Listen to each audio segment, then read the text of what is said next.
presiden, walaupun, tapi peraturan gubernur, walaupun, tapi peraturan bupati, walaupun peraturan bupati, walaupun peraturan gubernur, walaupun peraturan presiden. Hai anak-anak muda, apa gunanya Anda S1, apa gunanya Anda S2 jikalau ketika ayah dan ibumu meninggal tidak bisa engkau mendoakan mereka? Mari masukkan anak kita ke sekolah pesantren. Biarlah engkau sekarang jauh dari anakmu. Biarlah engkau sekarang mati-matian mensekolahkan anakmu ke sekolah agama, asalkan engkau nanti tertawa di surga bersama anak-anak dan keluargamu. Jangan kira gempa yang datang itu karena faktor alam, karena faktor gunung. Tidak, karena banyaknya di Pasaman Barat ini maksiat. Pemimpinnya pemimpin banyak yang bermaksiat, pemimpinnya pemimpin berkhianat, pemimpinnya pemimpin ingkar janji, pemimpinnya tidak peduli kepada Islam. Bahkan rakyat-rakyatnya pun begitu juga, nenek mamanya begitu juga, wali negarinya begitu juga, semua kita begitu juga, diam atas maksiat yang ada. Maka saya pesankan bagi Sasa Ranah Pasisya, mari bagi wali negarinya, bagi camatnya, bagi bupatinya, tolong jangan jadikan tempat kita ini tempat maksiat terbesar di Pasaman Barat. Ribuan jiwa, mungkin puluhan ribu jiwa akan datang ke sini, tidak jelas entah suami ataupun istri, tidak jelas anak siapa yang dibawa, anak gadis siapa yang dibawa, tidak jelas apa yang dilakukan. Maka saya berpesan bagi nenek mama alim ulama, cerdik pandai jorongnya wali negarinya, ketika kalian tidak membuat peraturan wisata syariah, maka ketika orang yang datang, sebelum penyesalan tiba, sebelum air laut datang di atas daratan ini, maka cepat-cepatlah buat peraturan bagaimana boleh orang datang ke sini, namun dengan pakaian yang santun, berlaku santun, bercakap santun, berbuat yang baik. Jika kaum muslimin sedang jemaah sholat id rahimakumullah, pada pagi hari yang berbahagia ini, jutaan umat muslim di dunia pada pagi hari ini bertakbir, mengumandangkan, mengagungkan nama Allah Subhanahu wa ta'ala. Dengan kata takbir ini, kita seharusnya sadar dan teringat bahwasanya yang kita ucapkan adalah Allahu Akbar, yang mana artinya adalah Allah lah yang maha besar. Artinya apa? Ketika kita mengatakan Allahu Akbar, kita harus merasa kecil. Ketika kita mengaku Allah yang maha besar, maka kita bukan siapa-siapa. Ketika kita mengatakan Allahu Akbar, Allah lah yang maha besar, kita adalah orang yang lemah. Allah lah yang maha kuat, kita yang maha lemah. Allah lah yang maha kaya, kita lah yang maha miskin. Allah yang maha berkuasa, kita tanpa berkuasa. Sungguh malang, sungguh berdosa orang yang seakan-akan dia seperti Tuhan, seperti Fir'aun, sombong dengan jabatannya, sombong dengan kekayaannya, sombong dengan kelebihannya.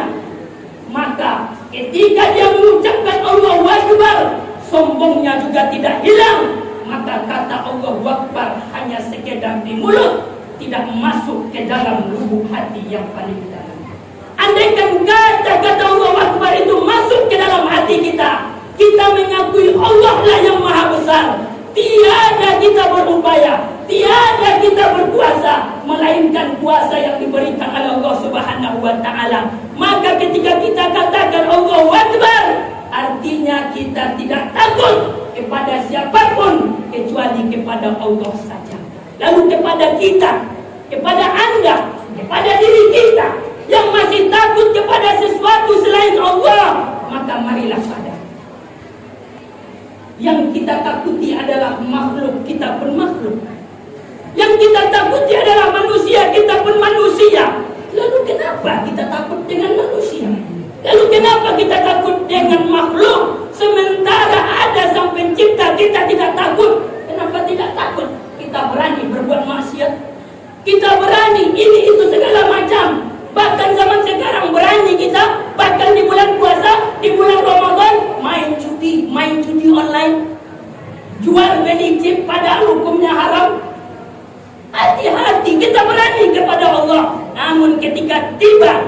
ketika datang peraturan-peraturan dari makhluk, peraturan-peraturan daripada manusia yang akan mengubah agama, yang akan melecehkan agama, yang akan menjauhkan kita dari masjid, yang akan menjauhkan kita dari ibadah, sholat berjamaah, tabligh akbar, sholat Idul Fitri beramai-ramai, maka tiba saat itu kita patuh saja. Ketika datang aturan yang ingin menghancurkan agama kita, kita patuh, kita tunduk. Padahal peraturan itu membuat kita jauh dari masjid. Peraturan itu melarang kita ke masjid. Peraturan itu melarang kita beribadah. Lalu kenapa kita patuh? Apalah kata hadis? La ta'ata fi makhluqin li ma'siyatil khaliq. Tidak boleh taat, tidak boleh patuh, tidak boleh tunduk kepada makhluk ketika mereka menyuruh kita untuk berbuat maksiat, untuk jauh kepada Allah Subhanahu wa taala. Tapi peraturan presiden walaupun, tapi peraturan gubernur walaupun, tapi peraturan bupati walaupun, peraturan bupati walaupun, peraturan gubernur walaupun, peraturan presiden, jikalau peraturan-peraturan yang dibuat, suruhan anjuran yang dibuat melarang kita untuk ke masjid, jauh kita daripada Allah, jauh kita daripada tabligh akbar, maka tidak ada ketaatan kepada mereka. Bahkan kepada orang tua kita sekalipun, ketika mereka menyuruh kita ke berbuat maksiat, tidak boleh taat. Jangankan kepada pemimpin, kepada orang tua kita, ketika dia menyuruh kita berbuat maksiat kepada Allah, tidak boleh taat. Maka apa yang ingin saya sampaikan? Yang ingin saya sampaikan, makin lama dunia ini akan semakin aneh. Makin lama peraturan akan semakin aneh. Banyak kita lihat orang melecehkan Islam, namun kita tidak marah. Banyak orang melecehkan azan, kita juga tidak marah. Banyak orang melecehkan Al-Quran, lalu kita juga tidak marah. Lalu harus bagaimana engkau agar marah? Apalah kata Buya Hamka, ketika agamamu dihina, ketika Islammu dihina, ketika kitab Al-Quranmu dihina, ketika solatmu dihina, engkau tidak marah, maka tukar sajalah bajumu dengan kain kafan. Engkau tidak layak hidup, karena engkau seperti orang mati, tidak bisa berbicara, tidak bisa membela agamamu sendiri. Berapa banyak orang yang berani zaman sekarang membela agama? Berapa banyak orang sekarang berani menegakkan amar ma'ruf nahi munkar? Mungkin banyak orang mengajak sholat, mungkin banyak orang menyeru kepada untuk berpuasa, tapi berapa banyak di antara kita yang berani datang ke tempat perjudian, berani datang ke tempat perzinahan, berani datang ke tempat minum-minum tua untuk melarangnya? Berapa banyak di antara kita? Tidak ada yang berani. Padahal itu satu paket, ta'muruna bil ma'ruf, mengajak kepada kebaikan, tanhauna 'anil munkar, melarang kepada kemungkaran. Itu satu paket. Jikalau engkau beribadah saja setiap hari di masjid ini, lalu engkau tidak hiraukan orang yang main judi, tidak pernah engkau tegur, tak ada guna ibadahmu. Allahu Akbar, Allahu Akbar, Allahu Akbar. Jemaah sholat Id rahimakumullah. Mungkin ada di beberapa di antara kita hari raya yang sekarang berbeda dengan hari raya yang sebelumnya. Mungkin di antara kita setelah biasanya sholat Idul Fitri, lalu ketika datang kita ke rumah, lalu di rumah itu sudah ada ibu kita, sudah ada ayah kita, sudah ada suami kita, sudah ada istri kita, sudah ada anak kita, sama-sama duduk untuk makan. Namun malam tak dapat ditolak, untung tak dapat diraih. Ketika masa lebaran ini, mungkin di antara kita beberapa bulan sebelum ini, beberapa hari sebelum ini, ada orang tua kita yang meninggal, ada saudara kita yang meninggal, ada suami kita yang meninggal. Biasanya kita masih bisa mencium, menghirup daripada harumnya tangan, bau tangan ayah dan ibu kita. Namun pada saat sekarang tidak bisa kita hirup lagi karena dia sudah tiada. Mungkin biasanya kita masih bisa makan, minum bersama istri, anak, saudara kita, bersama orang tua kita. Mungkin pada saat sekarang ini tidak bisa kembali. Maka apa yang ingin kita sampaikan? Ketika orang tua kita sudah tiada, bukan berarti kita lepas tanggung jawab dengan mereka. Bukan berarti hubungan kita habis dengan mereka. Tetap doakan, tetap bersedekah untuk mereka, tetap mengaji untuk mereka. Bayangkan Bapak Ibu sekalian rahimakumullah. Bayangkan zaman sekarang, banyak anak-anak yang dirusak otaknya, banyak anak-anak yang dirusak imannya, banyak anak-anak yang dirusak akhlaknya. Dengan apa? Dengan cara segala macam cara. HP dibuat dengan sedemikian rupa. Peraturan akan membuat anak kita tidak sekolah dibuat agar anak kita tercandu kepada HP, candu kepada main game online. Akhirnya otaknya rusak. Bahkan setelah rusak otak anak kita, lalu orang tua pun tiada sadar. Tiada sadar orang tua zaman sekarang. Anak sekarang sudah rusak, anak sekarang dihancurkan. Masih saja dia tidak sadar untuk memberikan solusi yang terbaik kepada anak-anak kita. Apa solusi yang terbaik untuk menjadikan anak yang soleh dan soleh sekarang ini?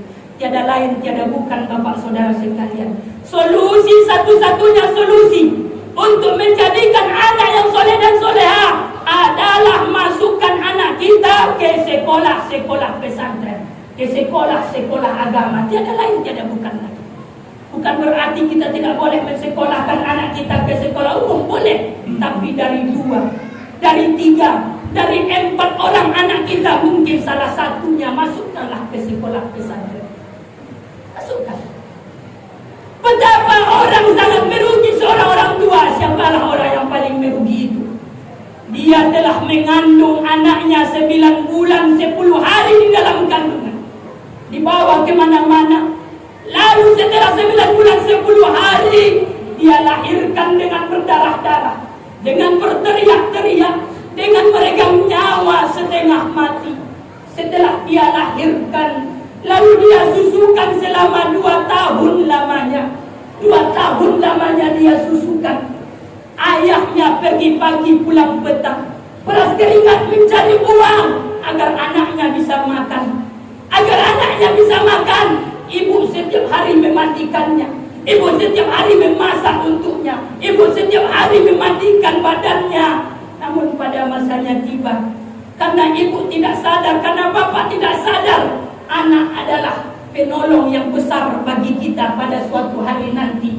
Terlupa dia, karena dia ingin anaknya menjadi orang yang kaya, karena ingin anaknya bisa menjadi kebunnya yang luas, banyak kebunnya, besar rumahnya, bagus mobilnya. Itu yang dia inginkan. Tapi pada masanya tiba, karena anaknya tidak ada yang sekolah agama, semua anaknya sekolah umum, satu pun tidak ada yang sekolah agama. Inilah orang yang paling merugi. Apa yang dia rugikan? Jikalau anak bapak, anak ibu tidak ada yang sekolah agama, ketika bapak ibu boroh-boroh di hadapan mereka, 4, 5, 6 orang anak kita, tidak ada satupun yang tahu bagaimana untuk menyelesaikan jenazah kita. Mereka hanya diam, mereka hanya melihat. Bahkan sebagian dari anak kita, mereka mengambil HP-nya, memoto diri kita yang sedang boroh-boroh. Itu kalau anak kita tidak ada yang sekolah pesantren. Tapi jika anak kita ada yang sekolah pesantren, maka adalah anak kita ketika kita boroh-boroh, dia tidak akan diam. Dia tidak akan menatap kita tanpa ada yang dia ucapkan. Dia tidak akan mengambil HP-nya, memvideokan, memfoto kita. Tapi dia dekatkan mulutnya ke telinga kanan kita sambil mengucapkan La ilaha illallah. Siapa lagi orang yang paling rugi di atas dunia ini, Bapak Ibu sekalian? Dia sudah besarkan anaknya, dia sudah mandikan anaknya, dia sudah beri makan anaknya, dia sudah sekolahkan anaknya. Namun ketika dirimu ingin dimandikan, karena anakmu tidak ada yang sekolah agama, ketika ingin dimandikan 4, 5, 6 orang anakmu, semuanya S1, S2, S1 ekonomi, S2 perkantoran, S3 hukum, tidak ada yang sekolah agama. Ketika ingin jasadmu ingin dimandikan, Bapak Ibu sekalian, tidak pun satu ada di antara anakmu yang bisa memandikan jasad jenazahmu. Bayangkan betapa sedihnya kita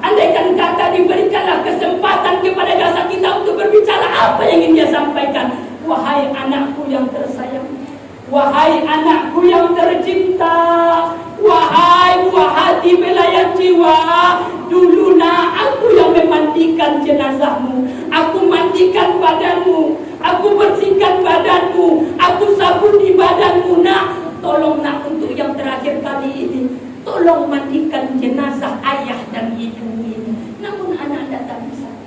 Anak-anak yang sekolah agama tak bisa dia. Ketika ingin dikafani jenazah bapak ibu, satu pun dari anak bapak ibu tidak ada yang bisa mengkafani.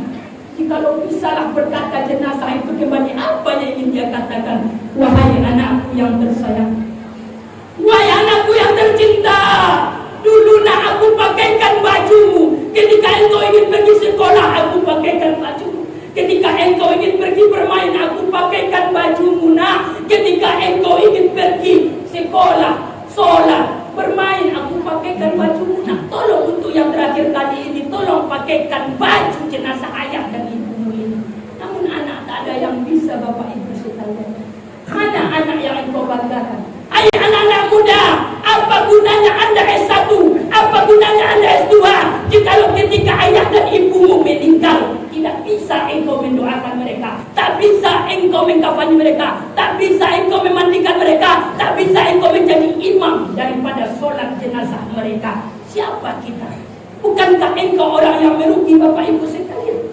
Mana anakmu yang engkau banggakan? Hartamu, kebunmu terjual agar mereka bisa S1. Rumahmu, kantormu, gedungmu, lokomu, warungmu tergadai agar anakmu bisa S2, S3.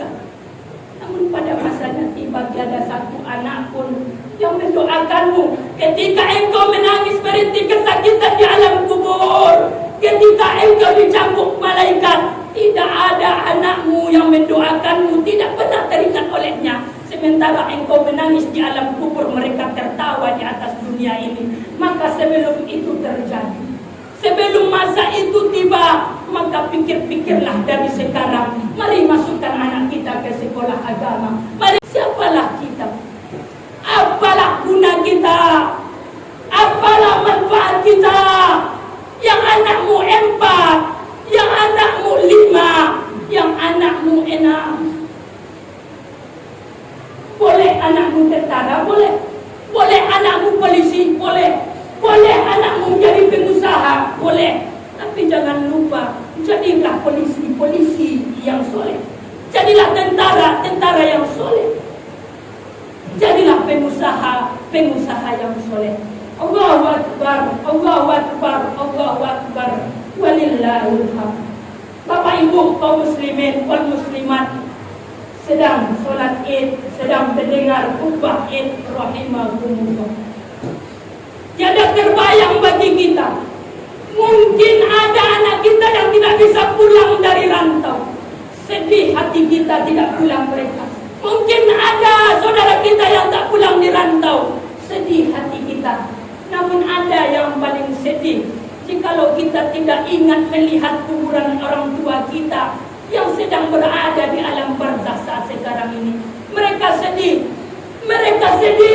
ketika kita tidak pernah melihat mereka. Anak siapakah kita? Anak macam apakah kita ketika kita tidak pernah ingat orang tua kita lagi? Ketika kita sudah senang di atas dunia, namun kita tidak pernah ingat. Bapak Ibu kaum hadirin sedang mendengar khutbah Id, rahimahumullah. Maka ini amat mendalam bagi kita untuk memikirkan kampung kita masing-masing, terutama bagi Sasa ini. Jangan sampai ibadah sudah 30 hari kita lakukan, sholat Id secara ramai-ramai kita lakukan, namun nanti 7 hari 8 hari setelah ini atau mulai dari besok, Sasa menjadi tempat maksiat terbesar di Pasaman Barat. Hati-hati Bapak Ibu sekalian. Jangan kira gempa yang di Talamau itu faktornya alam saja. Jangan kira goncangan yang ada di Pasaman Barat ini faktor alam semata. Apalah kata Allah di dalam Quran. Gempa terjadi, tsunami akan datang, musibah bencana akan silih berganti. Kenapa? Karena banyak orang di kampung tersebut zalim. Karena banyak orang di kampung tersebut diam atas kemaksiatan. Maka saya pesankan bagi Sasak Ranah Pasisya, mari bagi wali nagarinya, bagi camatnya, bagi bupatinya, tolong jangan jadikan tempat kita ini tempat maksiat terbesar di Pasaman Barat.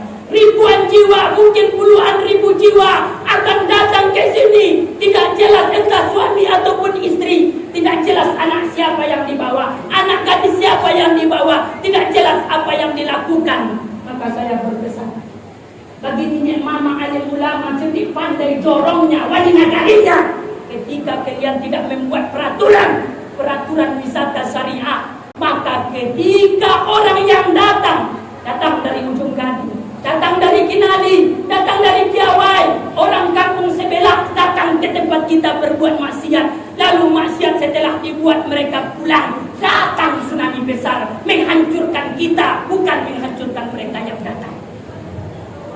Hati-hati Bapak Ibu sekalian, jangan kira gempa yang datang itu karena faktor alam, karena faktor gunung. Tidak, karena banyaknya di Pasaman Barat ini maksiat. Pemimpinnya pemimpin banyak yang bermaksiat, pemimpinnya pemimpin berkhianat, pemimpinnya pemimpin ingkar janji, pemimpinnya tidak peduli kepada Islam. Bahkan rakyat-rakyatnya pun begitu juga, nenek mamanya begitu juga, wali nagarinya begitu juga, semua kita begitu juga, diam atas maksiat yang ada. Maka sebelum penyesalan tiba, sebelum air laut datang ke atas daratan ini, maka cepat-cepatlah buat peraturan bagaimana boleh orang datang ke sini, namun dengan pakaian yang santun, berlaku santun, bercakap santun, berbuat yang baik. Jikalau itu sudah dilakukan, maka nenek mama, alim ulama, jorong jadi pandai, juga nagari, wali nagari dan camatnya terbebas daripada dosa-dosa jariah. Tapi jikalau wali nagarinya tidak peduli, jorongnya tidak peduli, nenek mamanya tidak peduli, semua kita tidak peduli, maka orang yang berbuat maksiat akan selalu mengalir dosanya kepada kita. Mari hati-hati untuk menjauhi daripada musibah yang ada. Fa'tabiru ya ulil absar la'allakum tuflihun.